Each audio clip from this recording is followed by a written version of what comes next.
Moi! Arvatkaa mitä mä kuulin.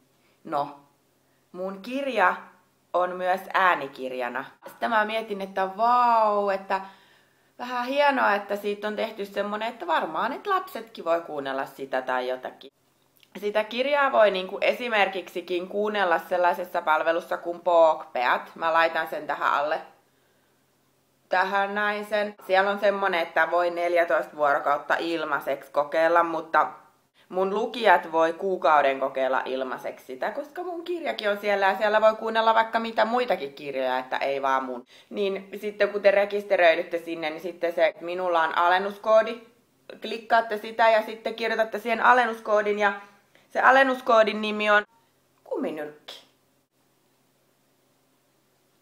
Tää on muuten tosi hyvä myös tällainen niskahierontalaite. Mähän en oo kuunnellut mun kirjaa.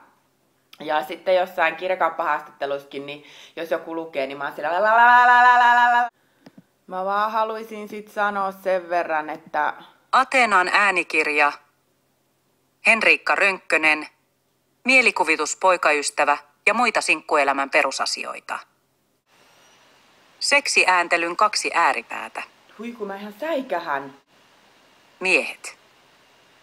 Miesten seksiääntelydilemma kulkee nimellä hengittämättä koko akti. Miehestä ei kuulu pihahdustakaan, ei edes ähkimistä. Myöskään miehen kasvoilta ei voi lukea nautinnosta mitään, sillä naama on turvallisesti peruslukemilla koko aktin ajan.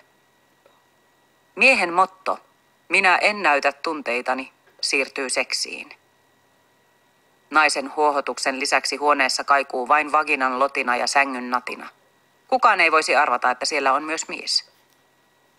Naisella ei ole missään vaiheessa mitään hajua, nauttiiko mies tai onko hän ylipäätään enää elossa. Mies taas ajattelee, että mitä tässä turhaan ähkimään ja sanomaan mitään. Sanon sitten, jos jokin on vialla. Tai en sano.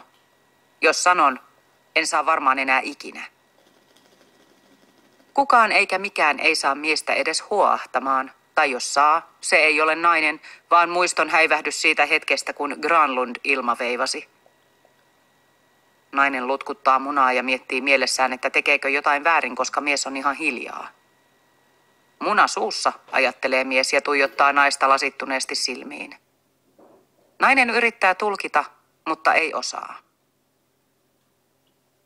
Yhdynnän aikana voi miehen hiljaisuus näkyä harmillisella tavalla.